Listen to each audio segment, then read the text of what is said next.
বাংলাদেশের ভূখণ্ডে অস্ত্রসহ জলকেলি উৎসব পালনের অভিযোগ উঠেছে বিদেশি সশস্ত্র গোষ্ঠী আরাকান আর্মির বিরুদ্ধে। ওই উৎসবের বেশ কিছু ছবি ও ভিডিও সামাজিক যোগাযোগ মাধ্যমে ছড়িয়ে পড়ার পর জনমনে জেগেছে নানা প্রশ্ন। নতুন করে তৈরি হয়েছে বিতর্ক ও উদ্বেগ। এ ঘটনায় দেশের সার্বভৌমত্বের সীমা লঙ্ঘন হয়েছে বলে তীব্র নিন্দা ও প্রতিবাদ জানিয়েছে বাংলাদেশ জামায়াতে ইসলামী। বিস্তারিত আরিফ হাসানের প্রতিবেদনে।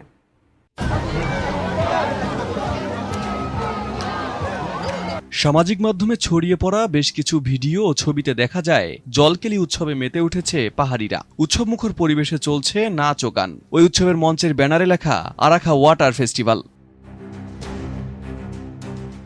ভিডিওতে দেখা যায় ওই উৎসবে বিদেশি সশস্ত্র গোষ্ঠী আরাকান আর্মির ইউনিফর্ম ও লোগো সম্বলিত টি শার্ট পরিহিত কয়েকজন খোলা মঞ্চে নাচ গান ও বক্তৃতায় অংশ নিয়েছেন। তাদের রাজনৈতিক শাখা ইউএল এর পতাকা ও প্রতীকও স্থান পায় এই আয়োজনে। দেখা যায় স্থানীয় জনগণ ও জনপ্রতিনিধিরাও এই আয়োজনে সক্রিয় অংশগ্রহণ করেছেন। সেই সাথে বাংলাদেশ বর্ডার গার্ড বিজিবির কয়েকজন সদস্যেরও উপস্থিতি দেখা যায় ওই ভিডিওতে।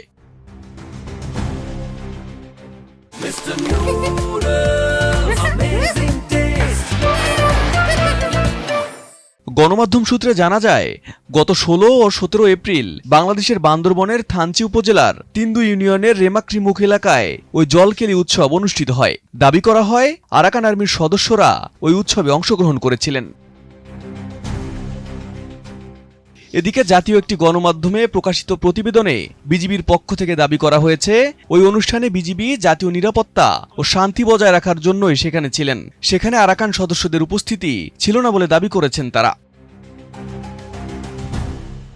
এদিকে এ ঘটনায় দেশের সার্বভৌমত্বের সীমা লঙ্ঘন হয়েছে বলে তীব্র নিন্দা ও প্রতিবাদ জানিয়ে বাংলাদেশ জামায়াত ইসলামীর পক্ষ থেকে বিবৃতি দিয়েছে দলটির সেক্রেটারি জেনারেল মিয়া গোলাম পরওয়ার, এবং এটিকে বর্তমান সরকার ও সামরিক বাহিনীর ব্যর্থতাকে দায়ী করেছেন তিনি। সেই সাথে এ ধরনের উদাসীনতা রাষ্ট্রীয় নিরাপত্তার জন্য চরম হুমকি বলে মনে করেন তিনি, এবং বান্দরবন সহ পার্বত্য চট্টগ্রাম এলাকায় আরাকান আর্মির ধৃষ্টতাপূর্ণ এবং আন্তর্জাতিক আইন বিরোধী কর্মকাণ্ডের বিরুদ্ধে যথাযথ পদক্ষেপ গ্রহণ করার জন্য সরকারের নিকট জোর দাবি জানিয়েছেন তিনি।